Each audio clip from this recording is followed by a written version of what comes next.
নামাজের পরিবেশ তৈরি করতে হবে যদি সমাজ পরিবর্তন করতে চায়। এই অমুক আসবে তমুক আসবে, ফায়দা হবে, রাস্তা হবে, তা নয়। এটা আসল সফলতা না সমাজের। সমাজের যদি পরিবর্তন আনতে হয়, প্রত্যেক ঘরে ঘরে নামাজি গড়তে হবে, প্রত্যেক ঘরে ঘরে চরিত্রবান পুরুষ গড়ে তুলতে হবে। আর এটার জন্য মায়েদের ভূমিকা অত্যন্ত গুরুত্বপূর্ণ। কি বলেন, ঠিক না বেঠিক? মায়েদের ভূমিকা নিতে হবে। কারণ আপনার স্বামী তো সারা দিন বাইরে থাকে ইনকামের জন্য। মুফতি সাহেব এটা কেন? সারা দিন ইনকামের জন্য বাইরে থাকে। তবে আপনার স্বামীটা সন্তানের কাছে হয়তো 2-4 ঘন্টা থাকে, আর আপনি তো আপনার সন্তানের কাছে 24টা ঘন্টা আছেন। সুন্দর করে সন্তানকে গড়ে তুলুন। আমি মায়েদের ব্যাপারে ওয়াজ করছিলাম, পিতাদের ব্যাপারে।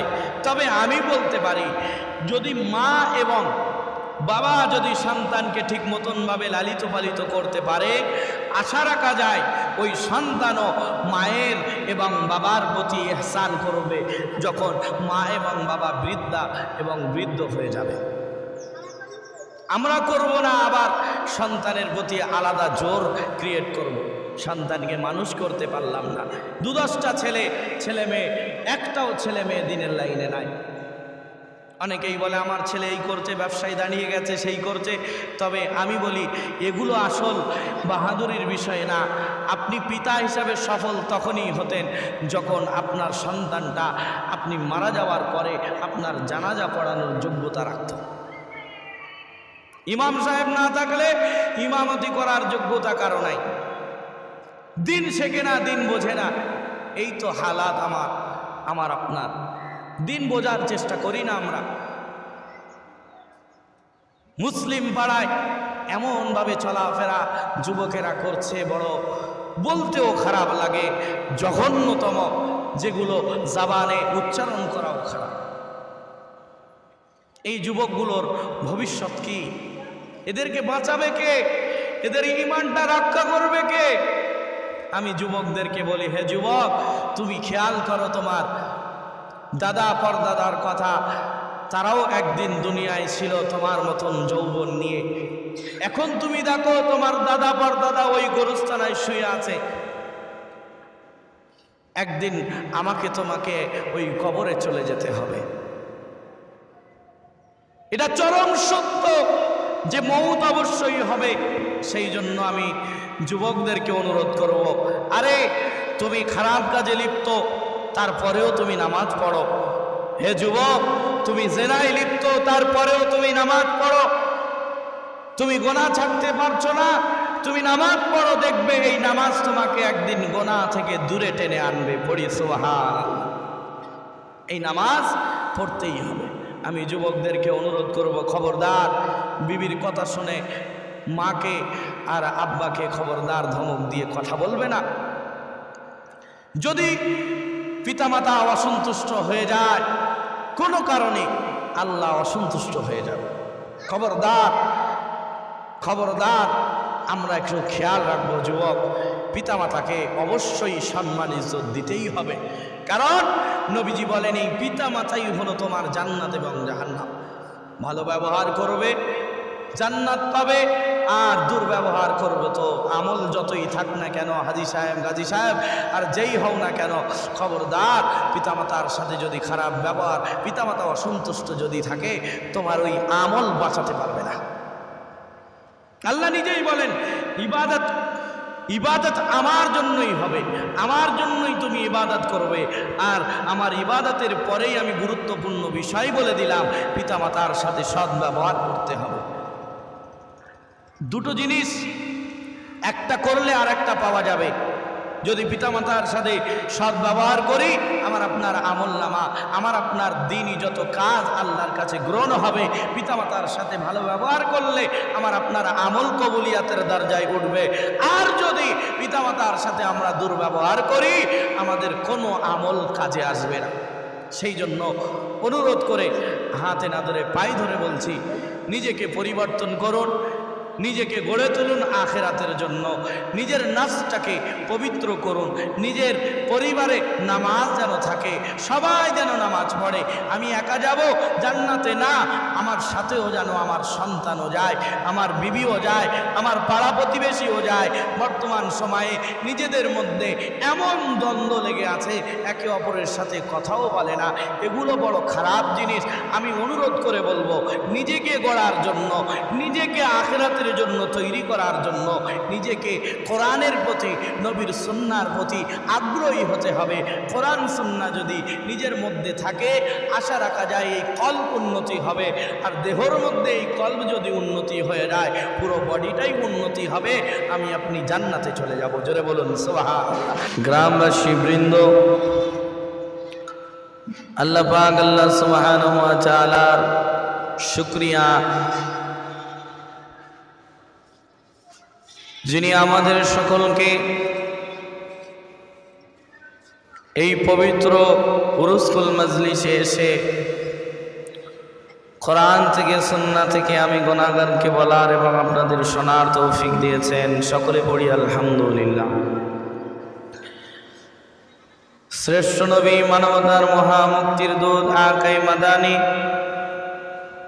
আশরাফুল আম্বিয়া, সাইয়্যিদুল আম্বিয়া, খাতামুল আম্বিয়া, মদিনা কা তাজদার, আফতাবে নবুওয়াত, ফখরে মওজুদাত হযরত মুহাম্মদুর রাসূলুল্লাহ, সকলে পড়ি সাল্লাল্লাহু আলাইহি ওয়াসাল্লাম। তানার প্রতি লক্ষ কোটি দরুদ ও সালাম বর্ষিত হোক। সকলে পড়ি আল্লাহুম্মা আমিন, আল্লাহুম্মা আমিন। প্যারে হাজিরিন, যেহেতু দিনের মজলিস,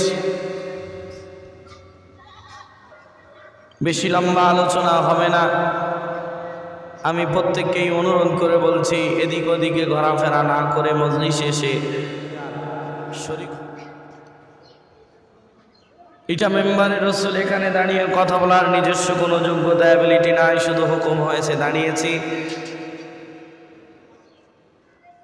আমার মালিক, আমার মুনিব, আমার খালিক, আমার প্রতিপালক, যিনি রব্বুল আলামিন, তিনি যদি আমার এই গোনামাকা জবান দিয়ে কিছু কথা বলিয়ে নেন তাহলে সম্ভব, অন্যথায় আমার জবান খোলার ক্ষমতা নাই।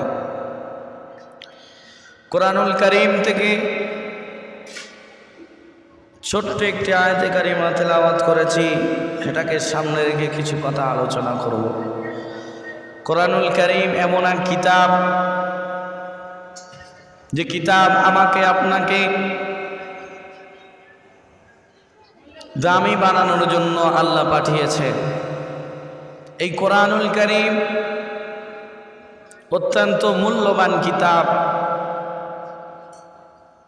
কোরআনুল কারীমের মধ্যে যে কথাগুলো আছে, রবের দেওয়া কথা, এটা কালামুল্লাহ। এই কথাগুলো যদি আমরা নিজেদের বাস্তবতায় প্রত্যেকটি পদক্ষেপে যদি কোরআনকে রাখতে পারি, এই কোরআন আমাকে আপনাকে শান্তি এনে দেবে। কোরআন নিজের মধ্যে প্রতিষ্ঠিত করতে হবে, নিজের পরিবারে প্রতিষ্ঠিত করতে হবে। এই কোরআন যদি সমাজে প্রতিষ্ঠিত হয়ে যায়, সমাজ থেকে অন্যায় দূরে চলে যাবে, খারাপ কাজ দূরে চলে যাবে। বর্তমান সময়ে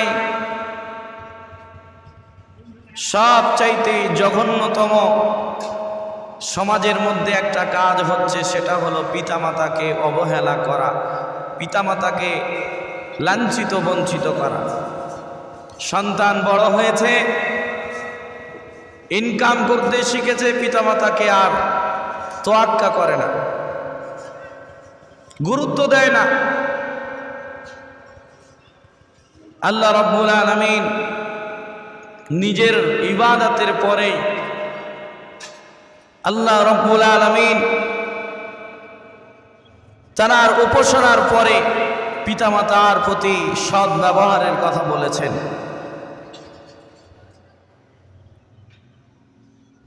আল্লাহ রাব্বুল আলামিন সিদ্ধান্ত নিলেন, ওয়াকাদা রাব্বুকা আল্লা তা'বুদু ইল্লা ইয়্যাহ, আল্লাহ ছাড়া কারোর ইবাদত করা যাবে না। ওয়াবিল ওয়ালিদাইনি ইহসানা, এবং পিতামাতার সাথে সৎ ব্যবহার করতে হবে। এই সৎ ব্যবহার এটা আমরা বুঝি না। পিতামাতা কত কষ্ট করে সন্তানকে লালন পালন করে, কত মেহনত করে, ঘাম জড়িয়ে সন্তানের মুখের হাসি দেখার জন্য পিতা সকালে বেরিয়ে যায়, রাতে ফেরে। ওই সন্তান আস্তে আস্তে বড় হয়ে ওই পিতামাতার উপরে ধমক দিয়ে কথা বলে। অনেকেই আছে এমন যে পিতামাতাকে বুড়া আর বুড়ি বলে, এমনও ধমক দিয়ে বলে বয়স হয়েছে, বেশি বোঝো না, চুপ করে থাকো।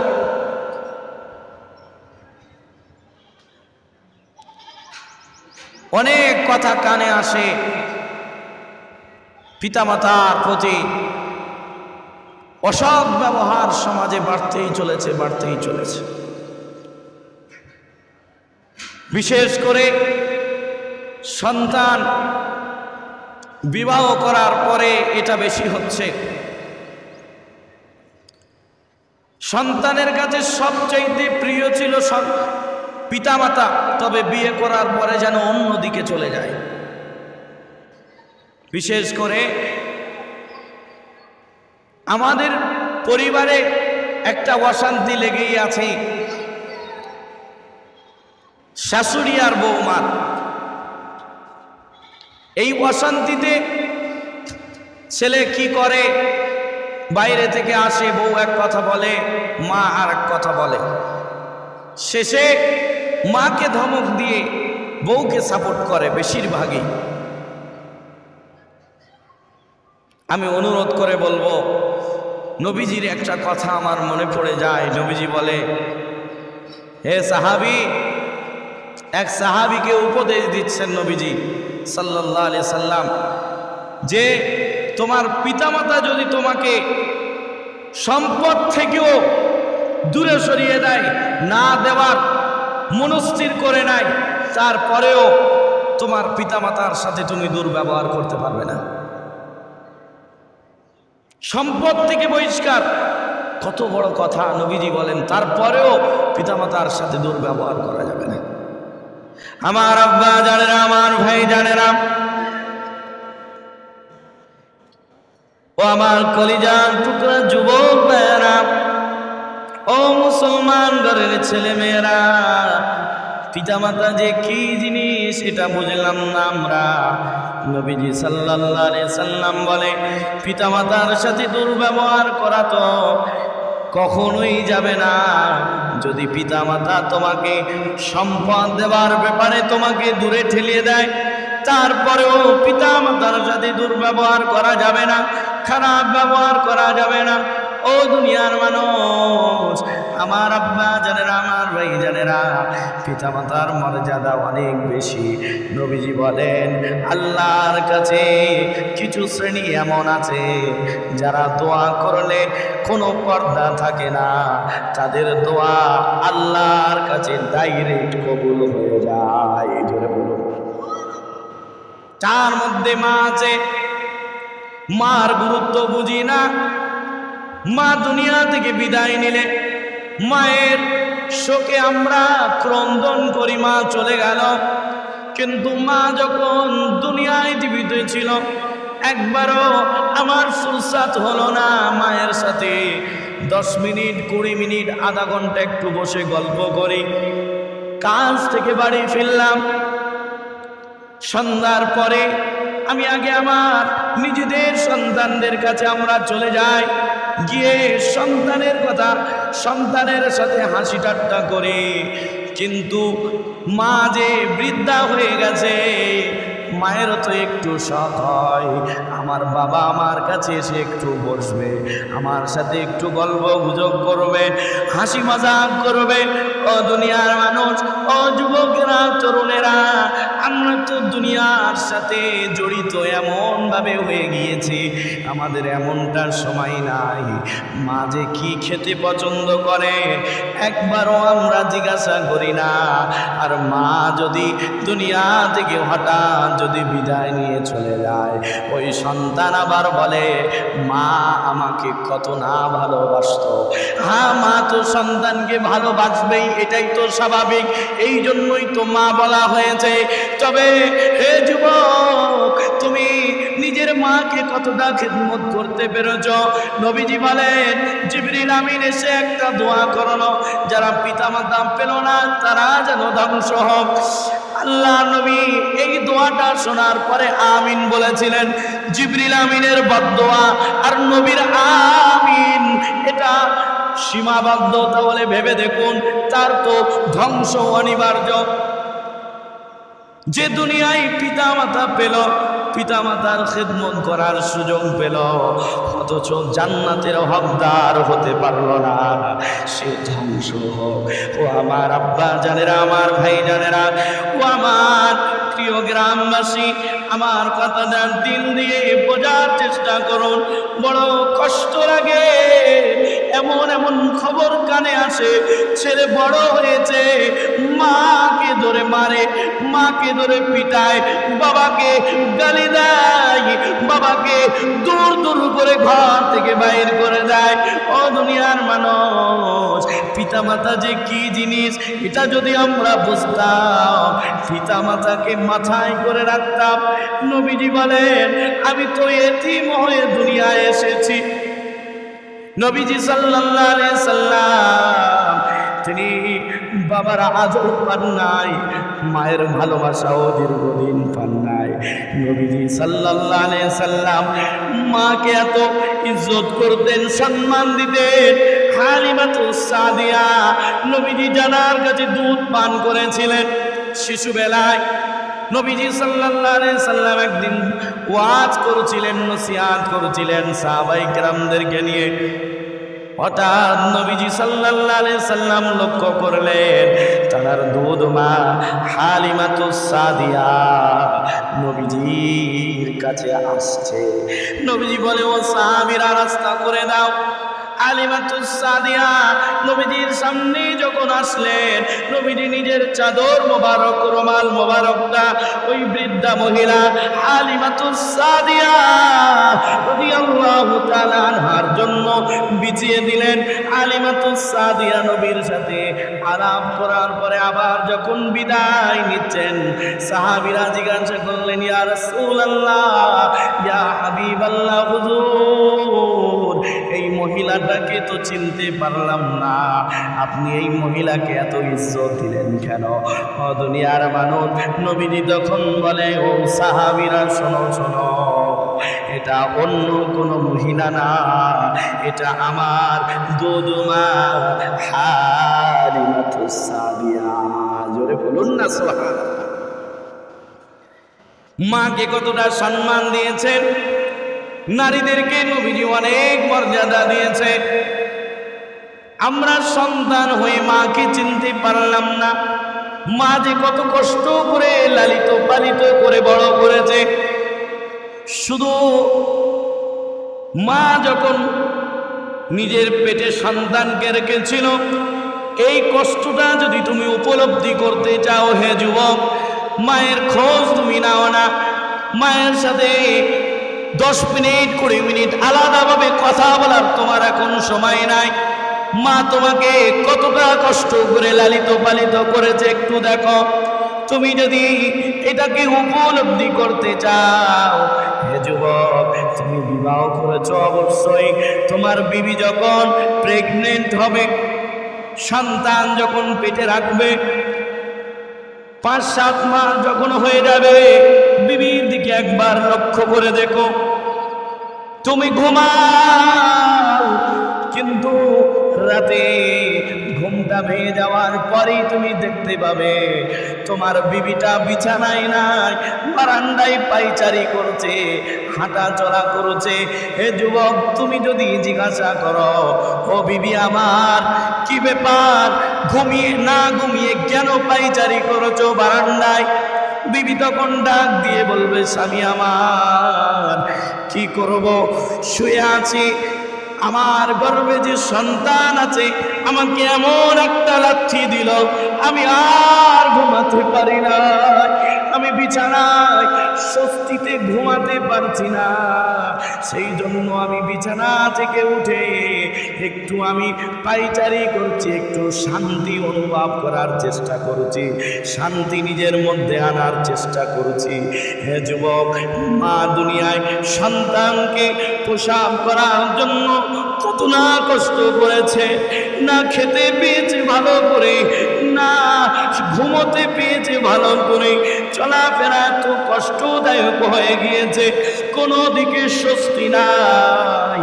এত কষ্ট দেওয়ার পরেও এই মা কখনো সন্তানকে জন্ম দেওয়ার পরে দূর করে ফেলে দেয় না।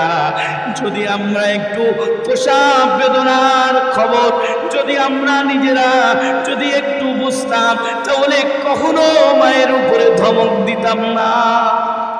চিকিৎসক বিজ্ঞানী বলে, একটা সাধারণ মানুষ 43 থেকে 44 ইউনিট কষ্ট সহ্য করতে পারে, এর ঊর্ধ্বে যদি হয়ে যায় ওই মানুষটা হয় বেহুশ হয়ে যাবে অথবা মারা যাবে।